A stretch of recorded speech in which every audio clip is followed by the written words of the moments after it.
I literally leased office space for like 12 years. I'll never forget, I looked up and I was like, man, I used to lease those like all day long. Honestly, what that kind of reminds me of is like big golden handcuffs. I'm spending all my time waking up in the morning, rushing out the door, get in the car, run to the office building just so I can sit there for 8 hours of the day and be trapped in this like kind of golden jail cell. I wanted freedom.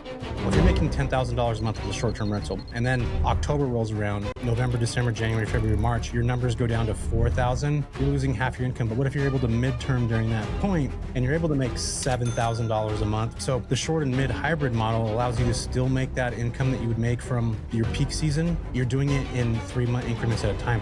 ChatGPT could be a mentor to you in building a business. You know, AI can now be your co-founder. If you guys aren't using AI right now, you are doing yourself a disservice. Is the short-term rental market overly saturated in 2026? Oh, man. So I think...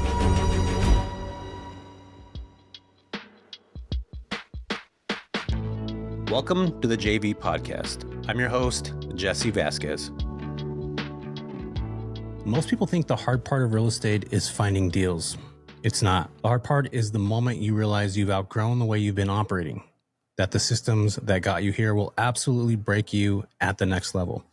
This conversation is about that moment, about what actually changes when you stop treating rentals like a side hustle and you start treating them like a business that needs structure, visibility, and control. If you've ever felt like money is moving, but clarity isn't, you're going to feel it in this episode.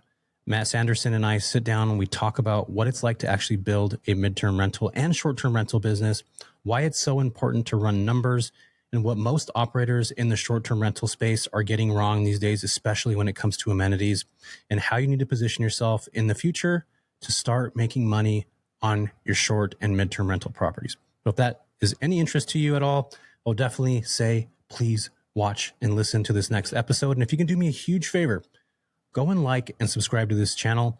Not only does it help me get the algorithm going into my favor, but it also helps me bring on more people that own companies like Matt from STRIQ. You guys, this is so fun, and I appreciate every single one of you for putting this together. It's been so amazing to continue to do this for you guys, and that's the only thing that I'm asking you for is wherever you listen to this, go like and subscribe and leave a comment. I appreciate you guys. Let's jump into this with Matt STRIQ right now. Matt, I'm super excited to have you here. And you know what, man, to be honest with you, you and I were on a call yesterday and you told me this story and it really stuck with me about you looking up at these high-rise buildings, thousands of people in cubicles, successful on paper. And you had that moment where you're just like, wait, are we all just stuck? Do you want to talk about that with everybody real quick? Oh man, I'll never forget. You know, I literally leased office space for like 12 years, which, you know, is fine, is great and all. But I was designing spaces for probably a lot of you guys listening in, your cubicle, your office space, all these places that you're trying to go sit every day. I was doing that. And then when I left that corporate job and went all in on STRIQ, I'll never forget walking around with my family in this like green space. And I looked up at one of these huge office buildings and I was like, man, I used to lease those like all day long. And I was like, honestly, what that kind of reminds me of is like just big golden like handcuffs, just big golden towers that like you think that you want to get to one day, but then you realize, oh my gosh, from when I was 22 years old till I'm 60 or however long, I'm spending all my time waking up in the morning, rushing out the door, get in the car, run to the office building just so I can sit there for 8 hours of the day and be trapped in this like kind of golden jail cell, which, you know, it's fine. It's, you know, it's good for some people. But for me, I just was like, man, I'm craving something so much better. I wanted freedom. I wanted financial freedom. I wanted more freedom with my family. And so that was really the story that we were talking about the other day is like, you know, it's not, you know, bad for everyone, but for those that are entrepreneurs out there that have a vision and a dream, it can almost sometimes feel like a golden jail cell that you just want to get out of. Yeah, I hear you, man. I had the same kind of moment with myself. But what were you afraid of losing if you walked away from that job? I mean, you know, security in a place to know like, hey, I know I'm going to get a paycheck every day, essentially. I mean, it's scary leaving something where like you depend on something on a regular basis and just venturing out into the unknown and you don't know what's going to happen. I mean, I think that's the story of every entrepreneur. It's like, well, You have a big dream, but are you willing to actually take the risk to go do it is a big question. If you've been listening to this podcast, watching videos, taking notes, and still feeling stuck, here's what actually needs to change. It's you being in the right rooms, which is why I actually hold the Midterm Rental Summit that's actually happening this year, June 4th through 6th, 2026, in the beautiful city of San Diego at the Manchester Grand Hyatt. This is where you stop guessing and start getting around operators who are doing big deals, solving problems, and building relationships that actually drive bookings. So think about corporate strategies, corporate contracts, all the things that I've been talking about for the last decade. People come here for the strategy. They leave with connections, partners, and a plan to actually execute when you get home. Early bird registration is happening right now. Lock in your ticket at the midtermrentalsummit.com. Was there one thing that made you take that risk that you have? Like what finally outweighed the comfort? Yeah, I mean, every dream kind of starts as like a seed, and then the more you water it, it just grows. And eventually there's probably going to be a tipping point for whoever's out there. And so for me, the dream had started back in 2020 after reading Rich Dad, Poor Dad, which I'm sure many of you guys read that. And really the whole concept was you can either invest in liabilities or assets. And if you invest in liabilities, well, you're going to be caught in this rat race. And so that just really like hit me. And I was like, oh my gosh, if I want to get out of this rat race, I have got to go invest in assets and go build assets over time, because all of my sales activities for this corporation is building a bigger asset for them, not me. So that was back in 2020, and decided, you know what, I want to go ahead and invest in real estate. Well, commercial real estate at the time was too expensive, I thought. And so I thought short-term rentals or even mid-term rentals, just this residential game, is easier to get into. And so I jumped in, both feet, and it ended up being a really great thing for me. And I said, you know what, I really want to go all in on this thing. And so for me, it took a couple of years to like dabble in this space, get more comfortable. But after a few years, I had this moment when I had started STRIQ. And I'll tell you a little bit more about STRIQ later. But I had this moment when I could go all in on my startup to help people with investing in short-term rentals. And I was praying about it the night before, and I knew it was very, very clear what the answer should be.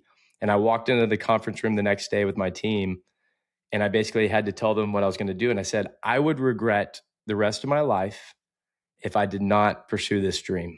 3 days later, I got fired. So it's, you got to be careful what you wish for, because it can be a little unexpected of what you get. But you know what? If your dream is like big enough and you're convicted enough, it's definitely worth going after. You just got to know that there's consequences to it too. Yeah, I think there's always a trade-off, you know what I mean? And I think, a lot of people listening to this right now feel that same kind of tension, but don't know what to do with it. And I felt that, man, when I was working at my W-2 job and I was driving to San Francisco from Central Valley, and dude, that was like a 3-hour drive. I wasn't going there every day, but I'd have to go there at least 2 to 3 times a week, sometimes even more than that. 6 hours a day commuting, plus, a 6-7 hour day at the job. Dude, that adds up. I was making a couple $100,000 at the time. And at that moment in my life, I'm like, well, first off, I don't have a college education. I didn't graduate high school. And I'm like, I'm never going to get a job like this again. Like, I'm never going to be able to get this type of pay. Like, I was making Bay Area money in Central California. And I think a lot of us sometimes get stuck in that like mentality that what we have we're not able to get it again. Like same kind of way if you have a girlfriend or whatever, you lose her, you're like, oh, I'm never going to find anybody. And then you end up meeting somebody, getting married, and you're like, you don't even think about that anymore. And yeah. Was there a moment that you felt like there was regret that you had early on, like maybe even like bringing that up, that talking about it? And you were already investing in real estate at that moment, in time, weren't you already? Yeah, I was investing in real estate. I had probably 2 short-term rentals, had just bought our third when I was doing STRIQ. So I was in business with STRIQ, or at least with the idea, for at least 2 years or so before it hit that like major tipping point. Got you. So you're already kind of like mentally there. And, like for me, and this is probably a lot of people listening right now. I mean, I was an investor for 5 years before I started like to actually like take it super serious.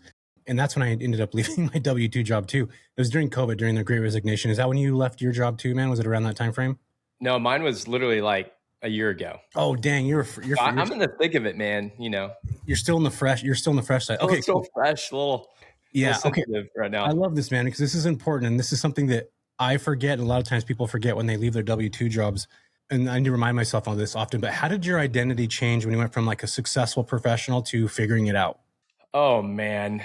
Yeah, identity wise, it's so funny like how much you wrap your identity into work and all that stuff. I mean, I literally had been doing commercial real estate brokerage for 12 years and it was with this big name company, global real estate firm. And, you have certain statuses as a part of that. And it's this constant like grind to be the best broker or be the best salesperson, whatever out there. And I don't know, for me, I got fired, like I got to say what it is. Like, it kind of sounds shameful to say, like I never thought I'd get fired, and so like you have to think like, is my identity wrapped in someone else in what they like about me or not? And at the end of the day, I don't know if many of y'all are out there believers or not, but like I'm a strong believer in God and Jesus, and so my identity is extremely grounded and rooted in faith. So despite getting fired, actually was like the strongest I might have ever been because I just had extremely firm foundation of who I am and my identity. And I was able to weather that storm. And I went through probably the worst financial crisis of my entire life. I had like, I don't know, 20 to 50 grand in my name because I had literally risked everything on this company. And then I got the rug pull, lost all my financial income.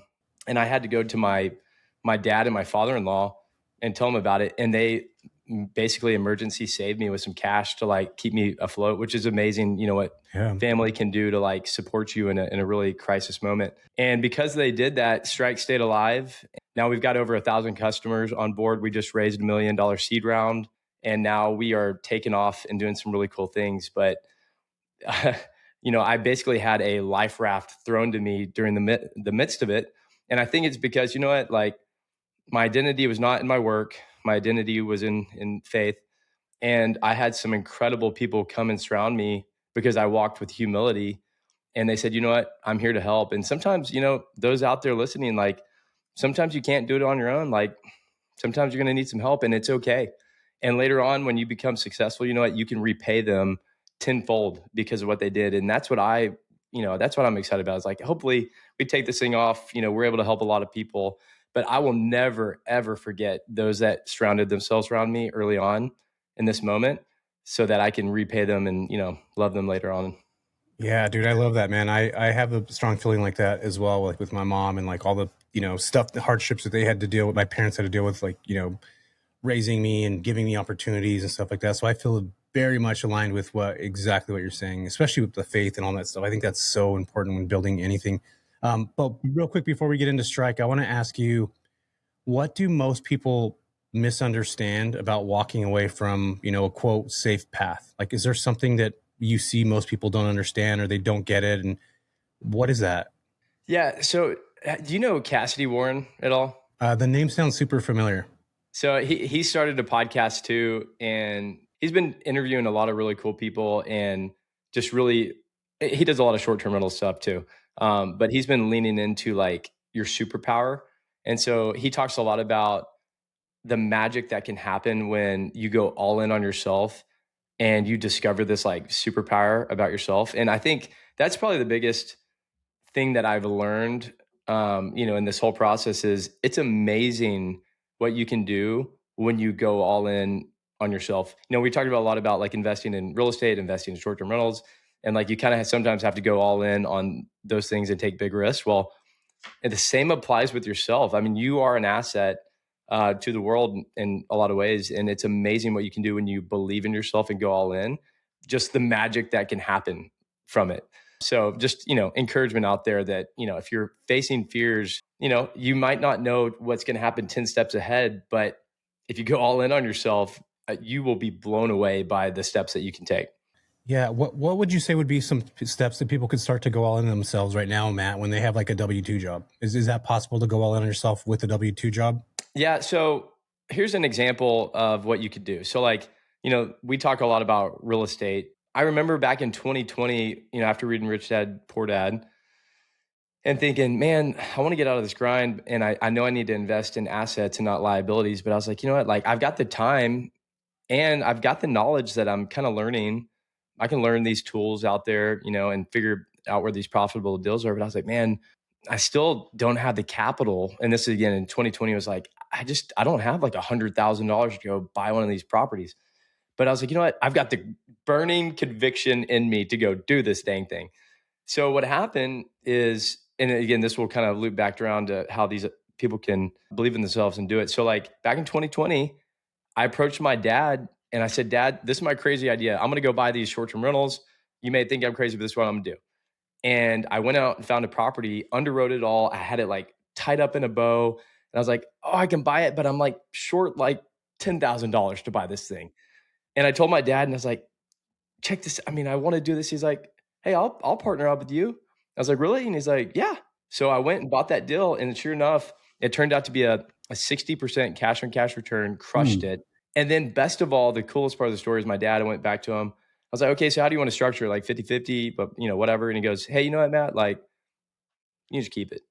And so it was really my dad that gave me that start into my journey. And now I've got 5 short-term rentals and my life has changed for the better because of that. And so I guess the same for you guys, like it all starts with the conviction and taking the steps that you can do at that moment forward and just telling people about whatever that conviction is. And it'll be amazing what people will do when they start to understand your heart and your passions, that people like, they'll start to like you and want to buy into you.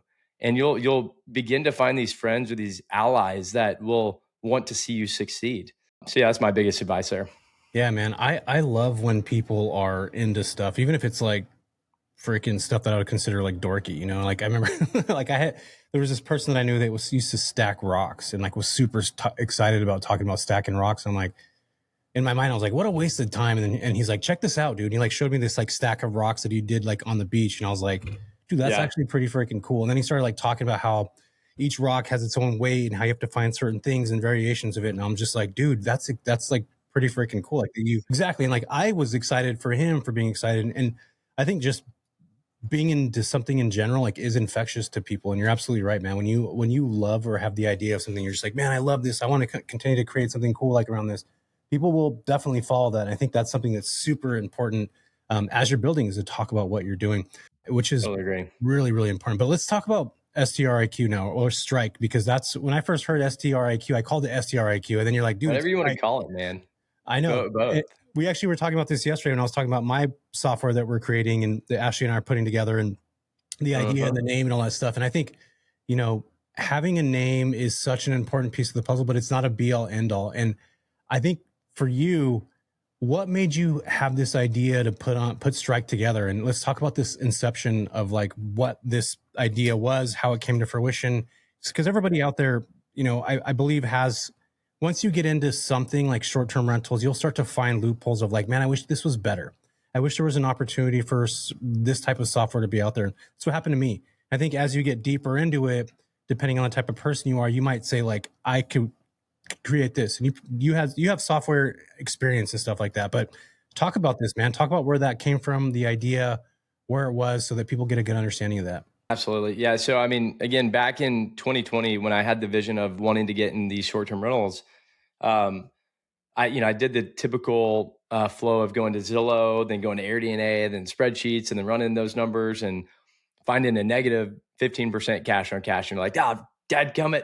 And then you'd run another one. You'd pick a random market by, just trying to guess. And then you'd run another one, 0% cash on cash, just break even. You're like, well, I mean, at least it doesn't lose money, but it's break even. But it's like, but that doesn't achieve my financial freedom target, And so I just kept doing this. And then finally I struck gold with that Fredericksburg deal that I got lucky on.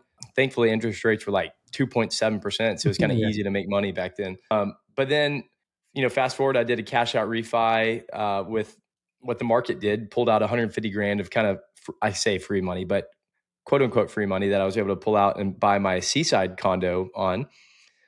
And that's when interest rates started going up and it was more saturated. I was like, golly, it's hard to find good deals. And I just was thinking about it, and I was sitting down on my counter here at the house, and I pulled out a piece of paper and I was like, man, I wonder, what if you could just like pull the MLS together, revenue information together in spreadsheets, and just like have it all together in one place, kind of like a Zillow experience on your phone. And then what if you could just put in like a filter of, hey, I just want to see all the good deals, like anything that's over 20% cash on cash return that makes over 100 grand revenue, like whatever your buy box is. I mean, I'm like, Zillow kind of does that, but without revenue information. I was like, what if you just did all that and let like just spoon fed people profitable deals? And so I was like, surely someone's done that, like, why would you not do that? That seems so no brainer. And I looked out there, nobody's doing it. And I just was like, are you serious? Like, there's no company doing this right now. AirDNA is more revenue. B&B Calc is more calculations. There's other competitors out there that are kind of like circling this, but nobody was pinpointing the property. People can talk about markets, they can talk about whatever, but nobody was able to say, hey, here is a property that makes 20% cash on cash return, 5 grand a month in net cash flow, and you can go buy it now. And that's when the light bulb went off and I was like, oh my gosh, I have got to go do this because I needed it. Like I want the tool. And if I want the tool, there's probably a ton of people out there that want that. So really, I built the tool that I wanted myself, and now I'm really giving it to you guys. And so what's happened is, this goes back to the identity thing because my identity is in faith and the Lord. Money, I want financial freedom, yes, just because I want more freedom to do the things I want and be with my family and all that stuff. But I'm on a mission. Like we have a short life and I want people to know the Lord. And, one day we're going to not be here on earth. And so I want my life to matter. And so what I want to do is help a lot of people. And so real estate is one of the best ways for generational wealth to happen for families. I mean, if you own one house, that could be transformative for your family. Imagine owning your house and one short-term rental, just one.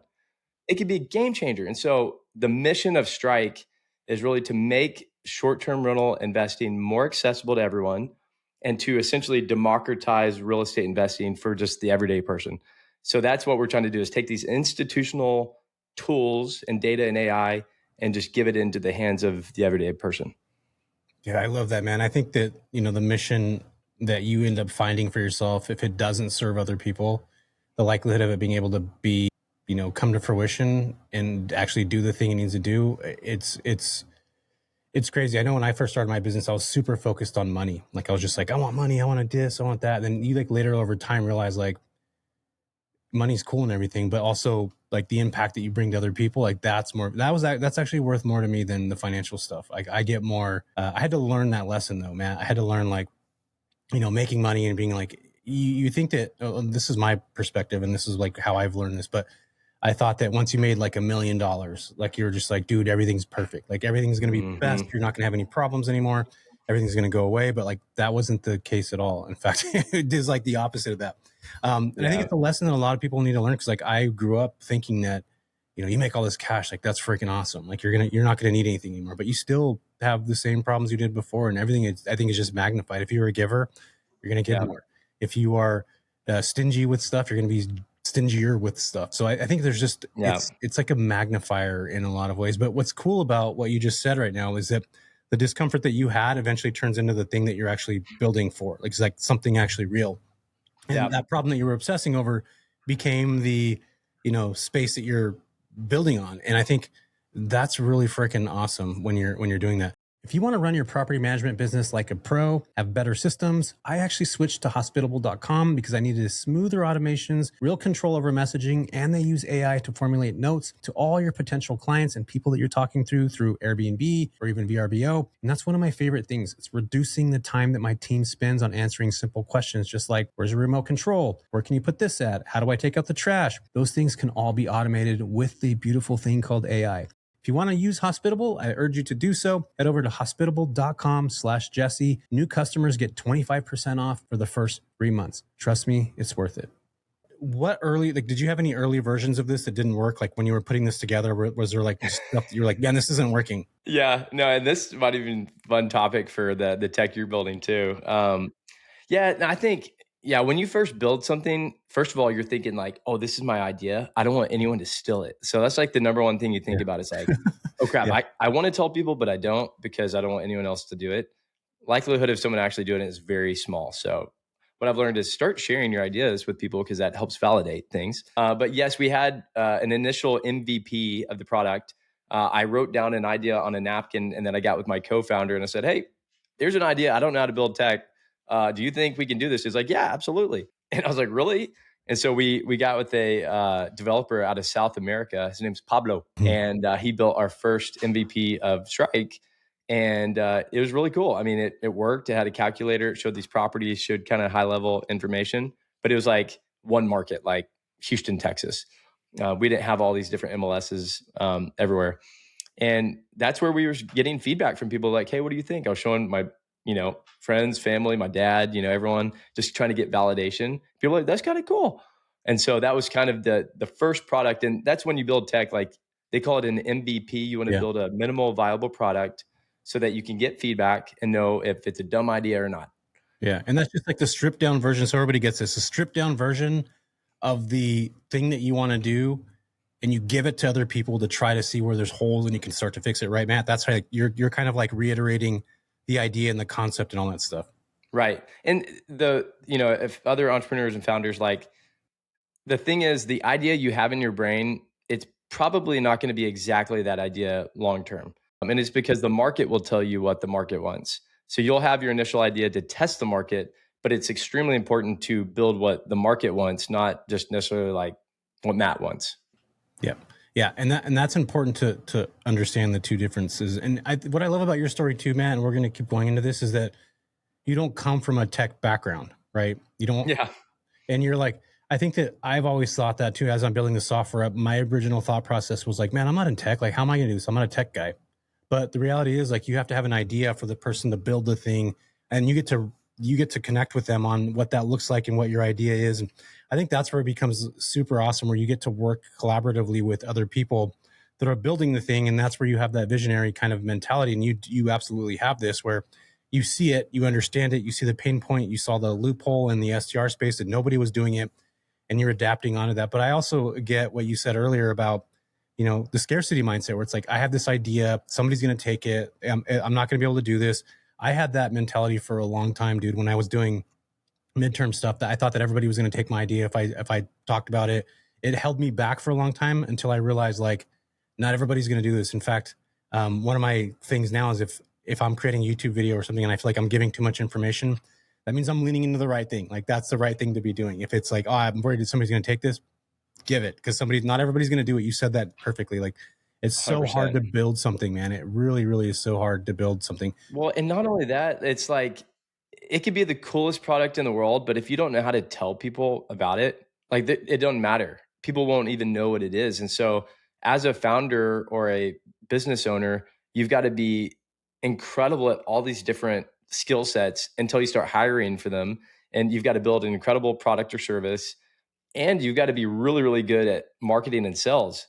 And so for 4 years or 3 years, we were just trying to build this perfect product and like not even thinking about sales. And then here we are now. It's like, well, dang, now we got to tell people about this thing. It's awesome, but like, well, crap, but they don't know about it. So, you've got to do both at the same time. That's what makes startups really hard. Yeah, I agree, man. I think that there's something really important that I want to make sure that we talk about, which is, you run numbers consistently. Like, it's not just like insight with this entire thing. These are not opinions. Like, this is actually what you do. And I want to ask you this because you get so much data and all this stuff right now. Is the short-term rental market overly saturated in 2026? By bad operators. Explain that to me. So yeah, I mean, there's a lot of Airbnbs out there, but when I say bad operators, there's a lot of average performing properties out there, but all or most of my properties and all the people we mostly work with are able to get above that average. And so it kind of doesn't matter what market you're in. You hear people like, "Hey, find the best market," or "Help me find the best market." Like, it kind of doesn't matter. You can be profitable in almost every market. Yeah, some markets like the Smokies or San Diego, like there's going to be more saturation and more demand, like Orlando, but you can still be the cream of the crop, the top 10%, if you know how to get there. So that's really that next evolution of our technology. Is we went from finding great deals to now how in the world can you maximize that revenue to get to that top 10%? Because that's the key differentiator that I'm seeing right now is 2020, everyone could get in, make a lot of money, interest rates were low, everyone was traveling. Now interest rates are high, a little less travel. So if you buy a property, it's probably going to be break even or negative, unless you know how to do strategic design and amenities. But the only way to do that is you've got to have the data and the comps and the understanding, the intelligence behind it to know exactly how to separate yourself and get to that top 10%. So it is saturated, but not saturated for those top performers. I love that. Okay, so let's talk about the difference between an average performer and a top performer. What's the biggest? Is it decor? Is it? I mean, you talked about amenities. Is it like, how do I take a standard 3-2 house that's maybe in the 50th percentile and put it into the 90th percentile of, or the top 10% of that market? Like, what do I need to do to make that happen? So this is for everybody out there right now that has a short-term rental that's not performing, or maybe it performed in 2020 and 2021 and 2022, and over 23 to 24 to 25, you've seen a decline in the amount of income that you're making. So what separates those, like that, average operator to that 10% operator? So let's just think about it. Like we're kind of micro hotel operators, right? We're providing experiences for people. And so if you think about that, say I'm going to go to Fredericksburg, Texas, or Austin, Texas, and book a hotel. Well, I jump online wherever I'm going to look to find a hotel, and there's a La Quinta, there's a Super 8, there's a whatever these top tier hotels are, and you've got choices, right? And you look at the pictures, you look at the amenities of those hotels, and you're probably going to book a hotel that, well, one, you can afford, but two, that has some pretty cool pictures and experiences that it can provide. Maybe it's got room service, maybe it's got, I don't know, just these different things that the hotel. So in the same way, you're not just buying a piece of real estate and leasing it out long term. Like you were actually a micro operator in the hospitality space as a business owner and operator, even though we try to like automate as much as possible, but it's a business really. So you've got to think about it. It's like, okay, if I'm going to own an Airbnb and it's a business, then I probably makes sense for me to spend a little bit of capital to elevate the experience of the guest. Because if there is a lot of saturation, you've got to figure out how to get on that first 1 to 2 pages of Airbnb or what are these OTAs. So in the same way, like business owners on Google have to figure out how to get to the top 1 page or 2 pages of that, you've got to figure out how to get to the first 1 or 2 pages of Airbnb, VRBO, these platforms. And the way you do it is, I mean, really photography is like the number one thing. Like you've got to have amazing pictures. So if you're like, oh, I'm cheap and I just want to do my iPhone, don't do that. Spend $1,000, get incredible photos, and make sure your first 5 photos are like unbelievable. And that $1,000 will probably have like a 50x ROI because you just took the time to get good photos. And there's numerous other ways, but that's one key way that's cheap to like actually maximize your ROI on that. Yeah, I feel like people still take photos with their phones, and like, dude, I go on like Furnish Finder sometimes and I'll go look at some of the stuff on there. And it looks like people are running through their house, like just taking photos with their phone, like literally running, and just taking pictures. Like they're blurry. It looks all crazy. I'm like, who's taking photos like this? But the midterm space and the short-term space are 2 different kind of categories. And we'll talk about that here in a minute. But like, dude, I think for the STR space, 100%, like you spend the $250, the $300, $400, $500, $1,000 on photos, like you 100% have to. And when it comes to amenities, like what can an operator do? You said something actually about this, and I want to make sure I cover this. You said you need to operate like a business. One of the cool things I love about short-term rentals is it allows you to become a business owner super easily. And what I mean by that is like most people think they need to like, do all these things and create all this stuff, and you just have to put an LLC together. You like take photos, and you could do it with the phone. Obviously, we're talking about not doing that. You put the product on a platform, and then it books. Like what other space can you do something like that with? It's freaking crazy for me to think about. So people that are like wanting to get involved in business, never done it before, it's a great way to get into it. And that's just, I call those people hobbyists until you start doing, analytics like we're talking about now, knowing what your market's doing, knowing who's coming, why they're coming. You start building a book of business. Right. You start thinking like an operator in the sense of like, my communication, is it good? How do I make it better? How do my cash flow now, I'm making $4,000 a month. How do I make that 5,000? What amenities do I need to make my property better? How can I have people have an experience the second they walk in the door? They're not going to forget this place. And you start to like go down this list of like all these Mm-hmm. things on like guest communication, understanding nuances. That's what a business owner does. Like Yeah. you're thinking about SEO, you're thinking about direct booking, you're thinking about optimizing your platform presence, you're thinking about marketing on the outside of that. Like there's all these different channels that come through when you become a business owner. But the great thing about short-term rentals and Airbnb in general is it's so easy to do. Like it's so easy to get into. Yeah. But that also leads to regulation. What are you seeing a lot of regulations happening right now in the US when it comes to, short-term rentals at all? Yeah, I mean, it's kind of a push and pull in every market, but like California has a lot of regulations, New York has a lot of regulations, but like Houston, Texas barely just said, okay, fine, get a permit. Like Mhm. in some markets, it kind of depends. But there's ways to navigate that. Like Fredericksburg, Texas, where I've got two short terminals, you have to have a permit if you're within like a certain radius of like the central part of the city. But if you're just barely outside of it, it's like no man's land. I mean, you can kind of do whatever you want to do. You don't have to have a permit.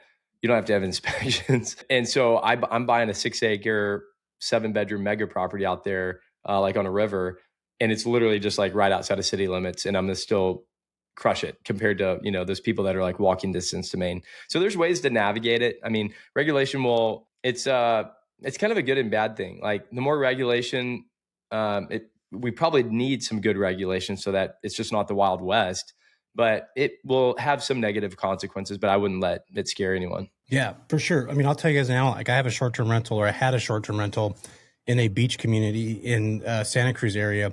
And man, I got the city freaking trying to sue me right now because of like when I Really? first, yeah, when I first bought it, I was on the waiting list for a permit, and the city would like only give a certain amount of permits a year. My thought process was like, I'm going to short term rent this. Obviously, everybody knows I'm a midterm rental guy, but I that market was just suited for short term rentals. I Yeah. assumed I was going to get a permit because like I talked to the dude, we had like a good relationship. Didn't happen, dude. We didn't end up getting the permit.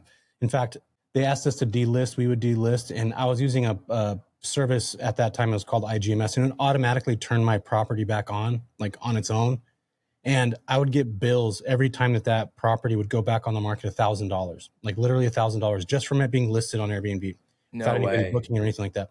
And we had all these issues. We ended up taking it off, and the city, like 2 years later, sent me a bill, and it was like $40,000. In fact, I have court on that coming up, like in the future. Not court, it's like a Oh my hearing or something. gosh. And I'm just like, you guys are going to charge me for all this stuff. And dude, it's crazy. So I'm urging everybody out there right now, if you don't actually know 100% you're going to get a permit, don't buy a property there because you're going to spend all these hundreds of thousands of dollars to get it. And unless you're like super strong in midterm rentals and know how to pivot into that, like I think that's a great way to cover regulations and being able to do both. And we'll talk about that here in a little bit, but that's a great way. Like now it's actually one of my best performing midterm rental properties that I have, but I had to do a lot of work to get that to even work. And in fact, a lot of beach cities don't work as midterm rentals. They're like seasonal. People come in there for a little while, they take off. You're charging way more money. And you're right with the interest rates earlier. Like, dude, it's hard to buy a property on the MLS today and make money from it unless it's a short or a midterm rental. And Yeah. for a fact that the numbers are going to work. And this is what I love about your product is that like you can verify that. You get that data. You're able to understand it. You're able to like digest it. It makes sense to you. Your cash on You cash go rate. in with confidence. Exactly. And if you don't have that confidence knowing that you're gonna be able to buy something with, putting your life savings into, like you got to know that that's going to come back. And again, this is where being a good operator is so important because you do have to think about it like a business. I think it really, really is.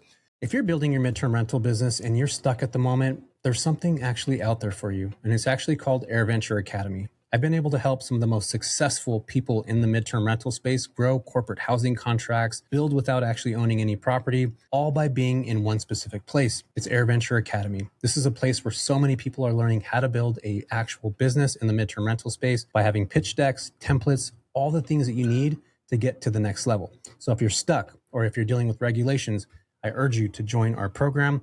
Head over to airventureacademy.com to get more information if you're serious about building a business. Let's jump right back into this right now. My question for you is, where do you think STRs are actually going in the next few years? Yeah, great question. So I think the situation we're dealing with now is there's a lot of average operators out there. And so like Galveston, Texas, as an example, has like a massive amount of inventory Yeah. because so if you're a buyer, go buy in Galveston or some of these other places where there's like a bloodbath happening.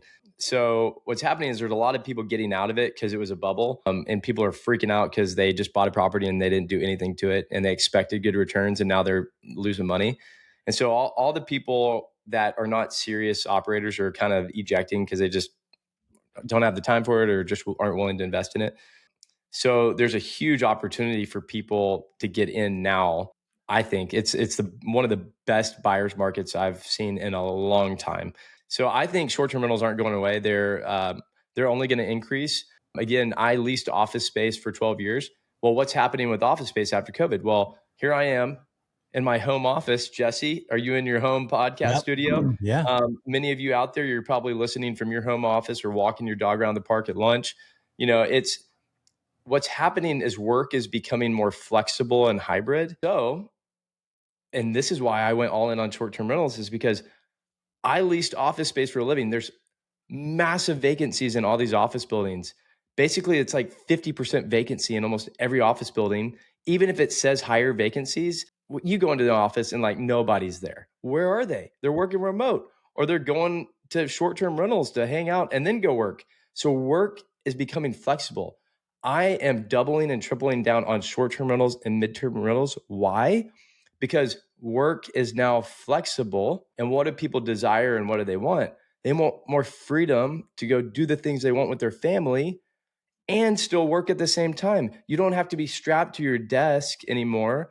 You can be productive and still make money when you're in Rome or in Costa Rica or in Florida at your condo, or wherever it is. So I am a big believer that short-term rentals are here to stay and they will only increase because of this flexibility that we're seeing now in the workforce. Yeah. What about like, I was reading some articles on stuff about a lot of people having to return back to work, like Google, Apple is forcing people to go back to work. I was listening to Cody Sanchez earlier, listening to her podcast, and she was like, everybody's got to get back to work. They're like, what's the whole point of staying home? Like there's a lot of people that don't want JP Morgan, Chase, all these, these companies are like screaming for their employees to come back to work. In fact, they're mandating it. So what do you think about that? Like, do you think that people can work just as effective as they can at home? And what do you think about this mass calling of, I think even Trump talked about this. He was like, we need to get everybody back into the office and get them back into spaces. And like all these companies are wanting people to do that, which they are starting to kind of get to that space. So what's your thought process around that? Yeah, I mean, it's kind of one of those things like Republicans versus Democrat. Like they're always going to have like these battles of like. So I'm not trying to compare like politics, but like you're always going to have this side versus this side, right? And before COVID, it was mostly this side, and people kind of wanted to be more flexible, but like the internet, like really just kind of happened in the '90s. So here we are. We're not even that far past the internet being a thing.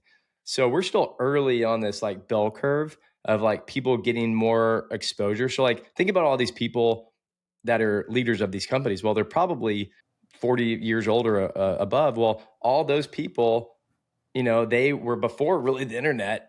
Yeah. And then now they're like in this transition phase where like me and a lot of younger people, like that's all we've ever known. And so as generations kind of come and go and the new generations evolve, like the younger generation, they're just kind of used to it, but they actually may crave personal experiences in person. So like, I think office will always remain, but I also think flexibility is here to stay too.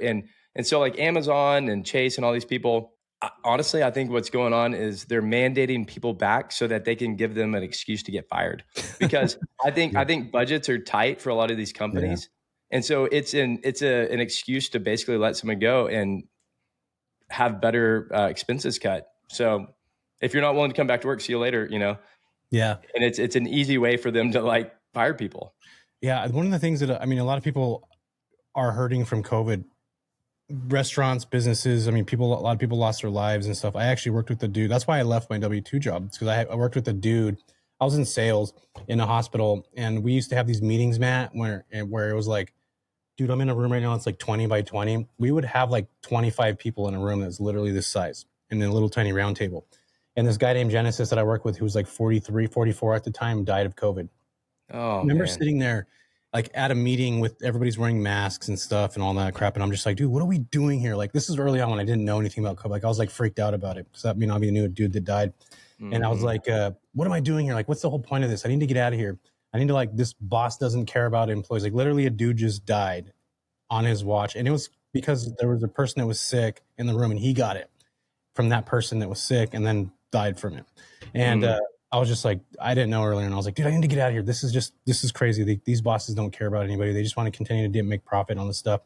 And he forced everybody back into the office. But we were a healthcare company. So, like, you're essential workers. Like, that was an essential space. But all the people in the office were like scared because they're not nurses. They're like, I don't want to be here. I don't want to do that. But that really, like, once Genesis died, I was like, man, I got to like figure something out. I need to get out of here. But the other side of that, if COVID didn't happen, it wouldn't have forced many people to start thinking outside of themselves and realizing there's other opportunities for themselves and to be able to work remote. And I think COVID forced the idea of this remote work in a way that probably wouldn't have been around for another 20 something years.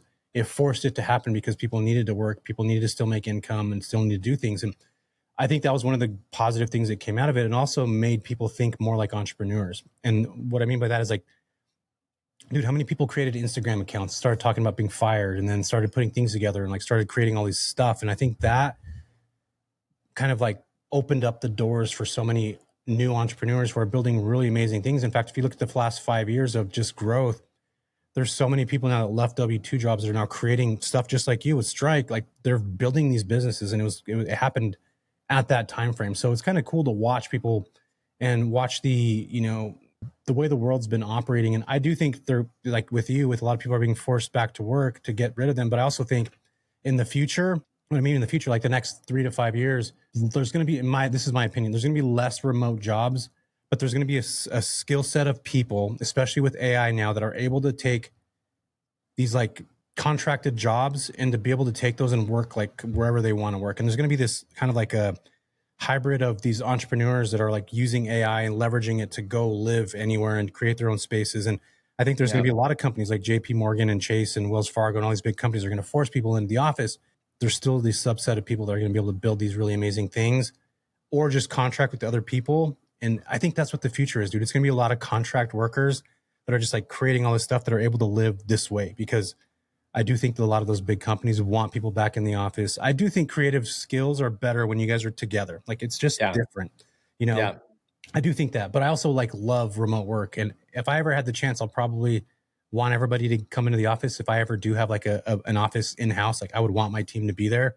So I'm kind of leaning on that camp, but I also believe it's such a cool place to be. Like, dude, I'm with you on this. I mean, that's what started the midterm rental space so much, is that exactly what you just said. People wanted to go live remote. There was like, all these folks that were digital nomads and they were traveling from different places, living in Austin for 3 months and going to San Francisco and then going to New York. Like, dude, that's a freaking amazing way to live. And it's really cool. And I think that's what people are leaning and wanting to do, which is why what you're doing and what I do is so cool, because we could teach people or give them the skill set or the tools to be able to build these things so they could live like that in the future. And I think that's where, what you're building and what we're building, like, it's so important because it does give people this flexibility and this autonomy to live in the way that they choose to And live. what I think is interesting is, like, I remember back in college. So I graduated high school in '09 and then college in 2013. I think Twitter had just kind of launched in college. Facebook was like the big thing. Instagram had kind of just launched at the time, and it was like this kind of fun new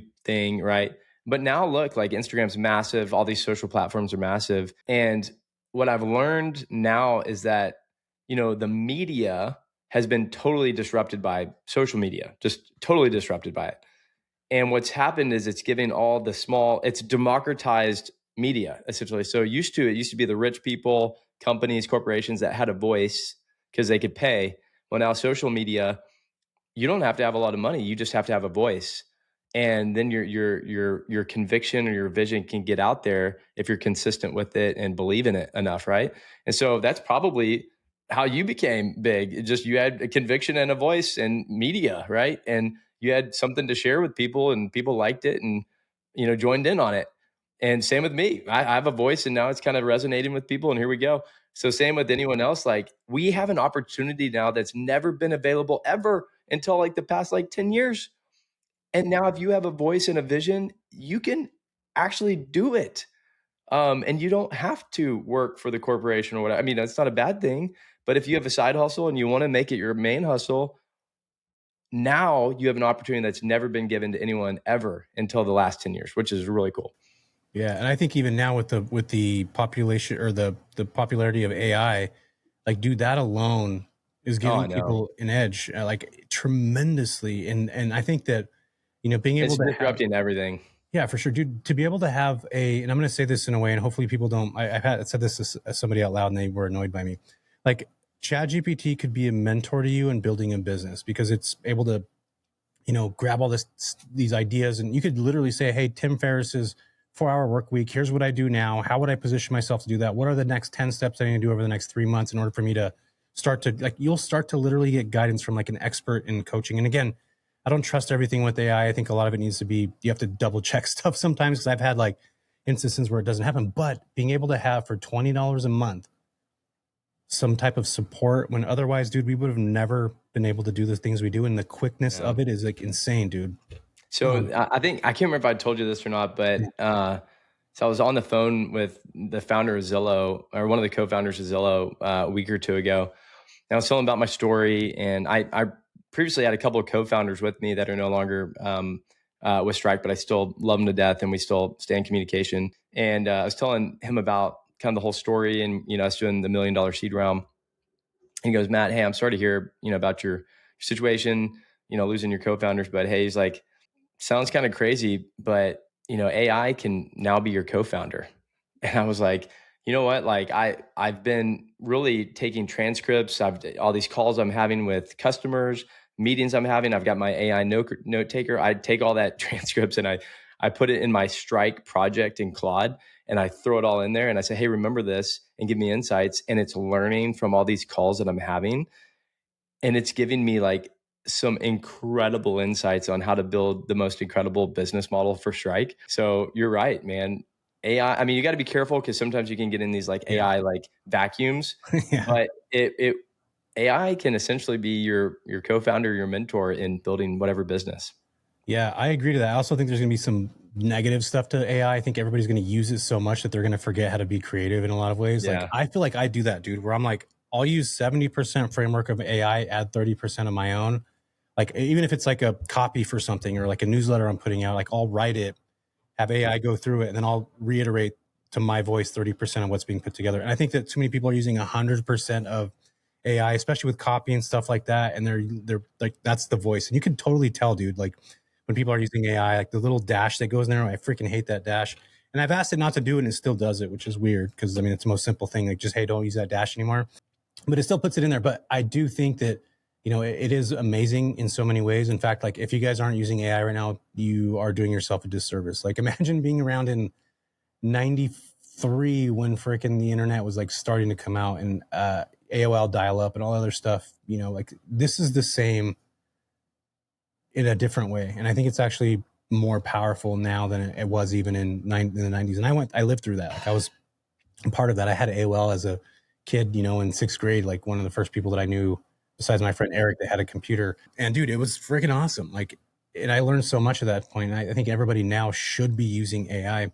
But you're right. The Zillow founder saying AI could be your co-founder. I mean, how many times have we heard Alex Hormozy or Gary Vee or one of these people talk about how, you're going to see a one person create $1 billion company. You're going to see a one person create $1 billion company with just using AI, no other employees, having agents do stuff. Mm-hmm. Like, dude, that's going to happen. If it's not already happening, like, it's going So to. speaking of that, man, just a little teaser of what's even coming with us. And so we're on the brink of bringing AI into STRIQ in a more powerful way. So we have the tech, we've got the data, pulling in MLS revenue calculations, all that stuff. Now imagine AI agents that are trained based on whatever you want or like, that are literally hunting deals for you 24/7, 7 days a week, sending deals to your inbox for you. So now you're getting just fed all these deals that based on this AI that's finding deals for you. And that either you can go buy them or you could start flipping them to capital partners. And so really you've got time, you've got knowledge and capital. You can take your time to find these deals or let AI agents do it. Have the knowledge to know what you're doing by just practicing this and have these deals spoon fed to you. And you can unlock capital by literally having these underwritten pro formas of these properties that are for sale that you can literally just start sending to people. And that's how I'm buying my property right now in Fredericksburg, is I just found the deal and gave it to someone. But that's what AI is going to be doing, is on top of all this data, just giving you all this value like instantaneously almost. Yeah, dude, I'm so excited about it. And I can't wait. Like what you guys are doing here, I think it's so awesome. But being able to like have some of these tools and like, here's a good deal that just popped on the MLS today. This is a 17% cash on cash return rate right into your inbox, dude. It's gonna be awesome. It's freaking Dude, awesome. and I know it looks like we might be close on time, but I'm like, dang, I didn't get to hear about your startup. I don't know if you want to give a little teaser brief on it Yeah, before we have to wrap up. yeah, no, man, we'll definitely talk about it. So I want to talk about this real quick first, the STR MTR connection, and I think that as well, this is something I met, Ashley and I've been talking to you about for a while now. Is like I would love to have integration because there's not any software or anything out there, especially what you're doing, that doesn't connect MTR space together. But I think that a lot of operators, especially on the STR side, there's always a down season, and you probably see that there's usually like a lull somewhere where it'll drop in your income and your numbers. And I think being able to do a short-term rental for, say, and this is what we do in some of my properties, we'll do 6 months on during our peak season of short-term, and then we'll do midterm the other 6 months. And what that does for me, Matt, and this is, I want everybody to understand this, is like, think about the stock market over the last, let's just say 5 years. There's a lot of ebbs and flows, right? If you look at the last 5 years, you're going to see it go up, you're going to see it go down, you're going to see it go up. You have these peaks and valleys. And what a smart, intuitive investor does is they will look at data using your platform to look at what's being done the last year. Because I think you guys show that, right? The income that people made over the last year. And what you'll do is find out where the slower seasons are, and you start midterm renting during that time. And what happens is with a lot of investors, and I'm just going to give an example. If you're making $10,000 a month with a short-term rental, and then October rolls around, November, December, January, February, March, your numbers go down to 4,000. You're losing half your income. But what if you're able to midterm during that point, and you're able to make $7,000 a month, which is 3,000 less, but you're not having all the turnover, which adds up. We're not talking about you're paying a cleaner, 12 times a month, and it could be $300 to $500 a month. Like that's a lot that gets added up. So essentially, the short and mid hybrid model allows you to still make that income that you would make from, your peak season. You're doing it in 3-month increments at a time. So if you had travel nurses or you had corporate housing or an insurance claim, dude, that's how you leverage being an intuitive investor, by being able to get, those types of deals. So for me, this is like the evolution of a short-term rental operator. We talked about this earlier, who's a business owner who could start to see, oh, all right, man, I know my numbers go down during this period. And yes, I did make it my cash flow for this past 6 months during peak season, but how do I continually make this type of income? And that's where these business owners are starting to say, dude, I love this. Midterm rentals, short term, like these are best of both worlds. I'm able to do both. And I think that you'll have this natural progression of these operators who are thoughtful enough to start adding those pieces of the puzzle into the whole thing. So for me, dude, I love that space. Do you see STR and MTR as being complementary instead of competing? Honestly, I kind of see the whole spectrum kind of eventually kind of combining to where at the end of the day, people want freedom, assets, wealth building, tax write-offs, and sometimes experiences, right? Well, a lot of people are like, I don't care if it's a short-term rental or a midterm or a long-term. I just want like cash flow and wealth building. So I think at the end of the day, it's going to kind of blend a little bit depending on the investor's goals and appetite. So one investor may be like, you know what, like me, I bought a property in College Station and I'm short-term renting it. It's crushing it during football season. But in the off season, I'm like, you know what, maybe I need to midterm that sucker, And then maybe after 10 years, I'm like, I'm kind of tired of this. Maybe I'm going to throw it on to property manager, or you know what, I'm just going to long-term rent it. All right, forget, And so like you've got optionality of what you want to do, but typically long-term rentals are here, midterms can be here, and short terms are typically a little higher on the spectrum. Although I know some midterm rentals that are doing as well or better than short-term rentals. So it kind of depends on the strategy, but midterm and short-term will for sure usually be better than long-term. Long-term is kind of like, hey, set it and forget it, and just long-term, whatever. This is it over here, and you're not trying to be an operator itself. So I think it'll kind of all blend, but I definitely think there's a lot of synergies between midterm and short term of maybe being able to toggle depending on the situation, kind of like a beach market too. Like summer season crushes it as a short term. Maybe in the winter off season might be better for like a midterm snowbird. Yep. Yeah, exactly. Like with my property in Aptos, like if you're able to do both, although I don't have a short-term permit there, but like if you had a permit and then you're able to short and mid, dude, that property's crushing right now. In fact, some of my midterm rentals are outperforming my short-term rentals like day and night. Cause again, a lot of times people will look at, I made $10,000 from the short-term rental, but in those numbers, dude, there's $3,000, $4,000 of cleaning costs that are showing as like income in there. Like you take all that out, it's really only, and then your expenses, it's only like $5,000. But a midterm can make 7,000. You take water, sewer, garbage, gas out, and now you're at 6,000 and some change. Like that's outperforming that short-term rental by $1,000 during its peak season. So like there's a lot of spaces where like I don't think people realize like the short and mid space are super connected, and they also make pretty decent amount of money. Like they're pretty comparable in a lot of ways, maybe a 15 to 20% variance. But even that alone, dude, that's worth it to me to like not have to deal with the headaches that come along with the short-term rental space. But I do love short-term rentals. I actually really love them because I love being able to share space with people and, them to create memories there, even if it's just a short amount of time, a birthday weekend. Like I love that part of short-term rentals. I just do because Yeah. I utilize it with my family and stuff. And you probably have the same. Yeah, short-term rentals, like I think the key takeaway there is like if you want to be successful in short-term rentals, you kind of need to spend the capital for elevated amenities and design because you want to portray this amazing experience on Airbnb or VRBO or your direct booking site, whatever. Like you need people to imagine themselves having an incredible time. Whether they have a good time or not, that's up to them.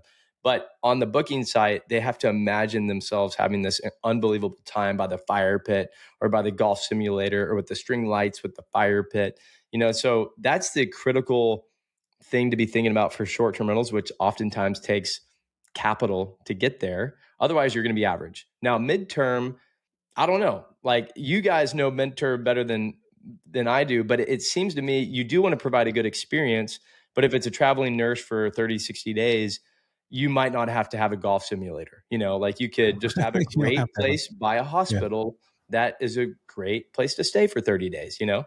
Yeah. I usually tell people like if you were operating in, 2015 to 2017, 2018, those short-term rentals that killed back then, you have that same property as a midterm rental now, you're going to do well. Like you don't have to have it like this extravagant, exactly golf simulators and cold plunges and saunas. Like you don't have to have all that, but you do have to have a well put together Yeah. place that feels like a home. And I think, you may have property like this, right, dude? I have like, you walk into some of my places and you're like, dude, this looks freaking awesome. You go sit on the couch and it looks cool, but it's like, I don't want to be on that couch for the next 60 days. Like it's not that type of couch. It looks freaking awesome, but it's not one that you like is plush that you can live in. I think that's the difference between, the short and the midterm spaces. You got to have that like super cozy, I live here, this is my place. Like you got to have that. And some short-term rental people do, like they do have that. In my places, I don't necessarily have that in all of them. Maybe I need to upgrade myself. But I think that's the major problem that I'm facing and many people are facing now is like, okay, I'm doing short-term rentals or I want to get a property and I'm considering short-term versus mid-term, but like, how the heck do I list this sucker and get exposure to all these corporate people and that are booking these places? And, there's Furnish Finder, maybe, but Yeah. I think, I don't know if you want to get a little teaser, but like there's a big problem out there that you guys are looking to solve. Yeah, man. So we're actually creating software right now that is going to solve that exact problem. And one of the things about the midterm rental space is that people connect with each other all the time. Like Matt, if you got a property, over where you're at and I'm here in California, I could literally go on this platform and type in your zip code. Your property will pop up. I may have a relationship with Google and they're sending employees there. I can ping you and say, hey man, I got a company going there. Are you willing to do a deal? I see that your property is listed for 5K. I ask for a 10% referral fee from me just sending these people over to you. I'm going to keep the relationship. You just booked the property. We could do this deal on this platform. That's essentially what it's going to be, man. And then on the enterprise side, you're going to have insurance companies, temporary housing companies, Google, Amazon, whatever companies, they're going to have access to all these professional operators that are doing the space. And that's where I see, just like you with STRIQ, seeing this opportunity right now of all these people in these companies that there's just not enough quality operators that are in this spot. And that's, I have a community of midterm rental operators and entrepreneurs that have these really amazing homes in great areas, and they know how to be exactly what you just said about professional operators with the short-term space. They know how to be that in the mid. So being able to connect, getting these professional operators, it's not mom and pops. These are actually like legit operators on the space to be able to do referrals with each other, send referrals, and then having the corporate side grab from those properties. Like, dude, it's a game changer in so many ways. So I'm excited to get this going and to get it out to the public, and we're working on it right now. And When can we see this thing, dude? Like a little teaser of it. yeah, I'm I'm hoping. ready. Yeah, I know, man. And then probably the next 60 days, there will definitely be something out there. And then hopefully we have this. Actually, this is going to be our goal. We're going to have this go live at the Midterm Rental Summit 2026, which maybe in Sweet. San Diego this year. I think we're trying to figure out. We were going to do San Diego or Austin. One of the Can I two. give it one challenge to you? Yes, go for From it. one founder to the other. I thought I had to have the perfect product, amazing product before I ever gave it to the community. And you know what? If something can actually create that much value, it's a shame if you don't share it sooner. And plus, it may not be what the community wants. So my challenge would be, hey, as soon as you've got something that's like the MVP, I would share it with the community, let them be a part of it. Plus, that'd be kind of fun to let the community be a part of like building this with you. And you go build something incredible through the insights of the collective community that wants it. So that's my challenge that, hey, I would get it released sooner rather than later, even if it's not perfect. And then let that community let it, build with you. Bro, that's exactly what I'm going to do. So I'm glad that you said that. That's exactly what we're going to do. Our community is going to get access to it. But yeah, dude, I think that being able to build something collectively with other people is super freaking important. Before I let you go, man, I want to ask you a couple last questions. What do you think the hardest part of being a co-founder is that nobody tells you about? Oh, man. So I think people have ideas all the time, and you've got great friends that you share ideas with, and then you say, hey, let's partner up. And at the end of the day, you enjoy people and you like people, but I think people significantly underestimate how hard it is to start a business, especially one from scratch. Like Cody Sanchez is like, hey, go buy businesses that are already working and just go make them better. In my case, you're literally starting something from scratch, and 9 out of 10 fail. So number one, be careful who you partner with, because it may significantly ruin relationships forever if it's not done right. And so, when you're thinking about partnering with family or friends, just be extremely careful, because business has a way of really coming in between friendships, and it is what it is. So just be extremely careful who you partner with, but doesn't mean it can't work. It's kind of like marriage. It's all about expectations and communication. So as long as you create clear expectations and you've got really great communication, it probably will be okay.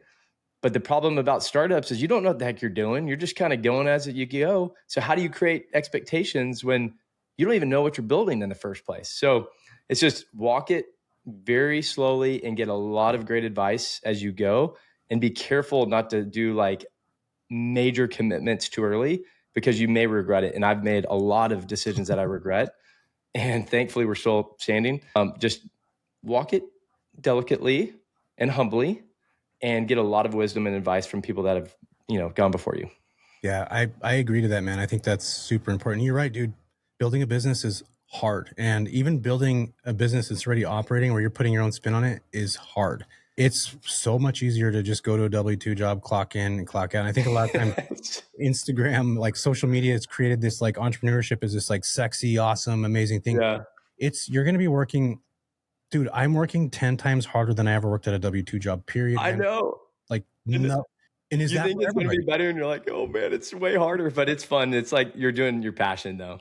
Yeah. Not only that, but it's like that freedom that you get. I can get up at 10 in the morning if I want to. And like, I might be working later at night, but dude, there's this freedom that comes along with it. Even though you are tied to stuff, I think it's a powerful way to be. It's not for everybody. I used to think it was. I used to think every person could be an entrepreneur. I don't believe that anymore, because some people just want to be, and I'm actually envious of this. Like, I have this like drive to do more. Some people are just okay at that W-2 job that they love, or maybe that they like, and it serves them in the way they need, and they can go home and they can turn off, and that's like, they can be with their family. They could be the little league dad that shows up, and bless And that's them. okay. Yes, and it is. It is. And I think again, like for me, dude, it was always hard to like, no, but there's got to be something else. But there's more. But there's something else. But there's more. And the way I look at it is, like, we live here one time. We're on this planet once, right? We get to do these cool things. Why not build something amazing? Help other people grow. Build a community of people that you're supporting. And what I mean by support is even people that you hire. You're giving them the ability to provide for their family. Like, dude, there's just something really cool about it. And again, it's not for everybody. And it took me a long time to realize that. In fact, a decade, dude, because I was like, everybody could do this. No, it's not for everybody. I And that's know. okay. I know. It's funny. I used to look around, I'm like, why are more people not doing this? Like, shouldn't more? And it's like, no, like not everyone's a weirdo that like wants to go like risk everything and go all in a vision, like most people are kind of scared of stuff and, are okay with a little bit of comfort, and there's nothing wrong with that. But it's just the way the Lord makes some people. Yeah, and we're just psychopaths. That's why we're out here doing all this crazy stuff. So, We're but you know literally what? So worth it. So fun. I mean, I met you because of it. And yeah. like, I probably would have never met you if I didn't do Yeah. STRIQ. And I've met a lot of other incredible people. And so it's just like, it's so cool, the opportunities that pop up just because you're willing to take a risk. And it's attractive to other people because you're doing something crazy, I know, man. like jumping out of an airplane. It's like, that's crazy.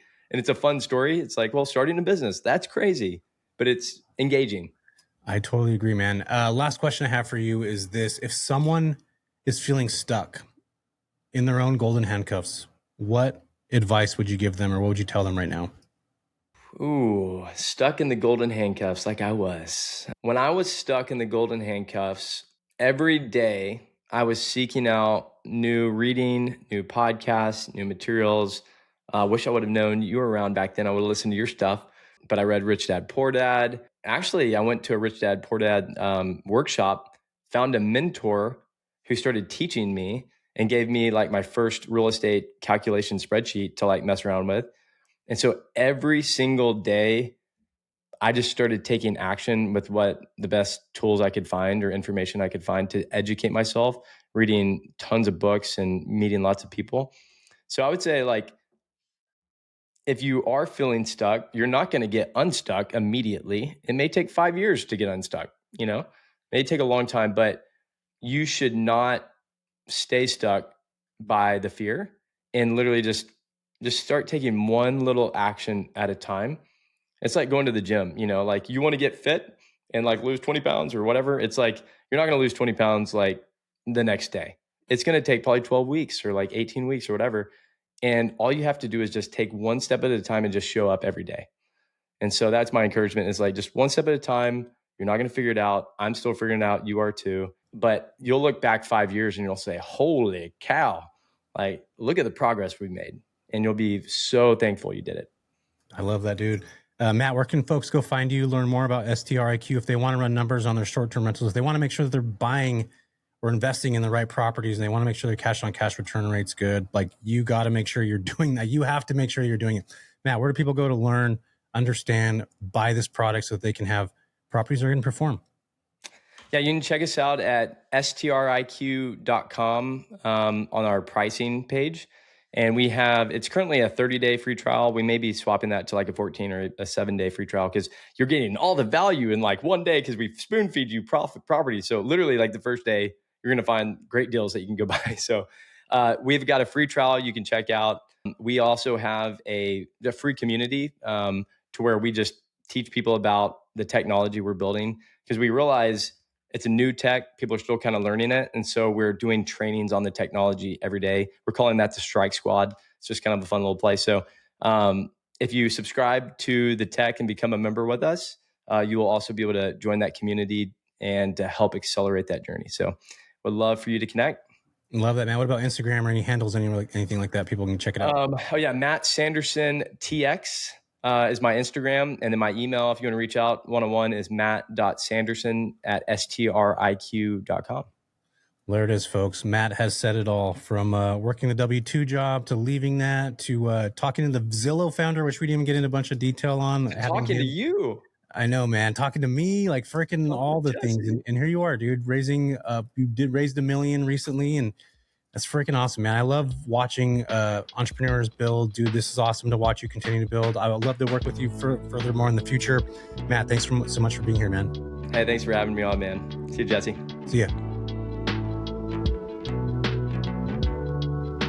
Thank you for listening to the JV podcast. I'm Jesse Vasquez, your host. I appreciate you for listening. And if you could do me a huge solid, go like and subscribe to this. This helps us tremendously.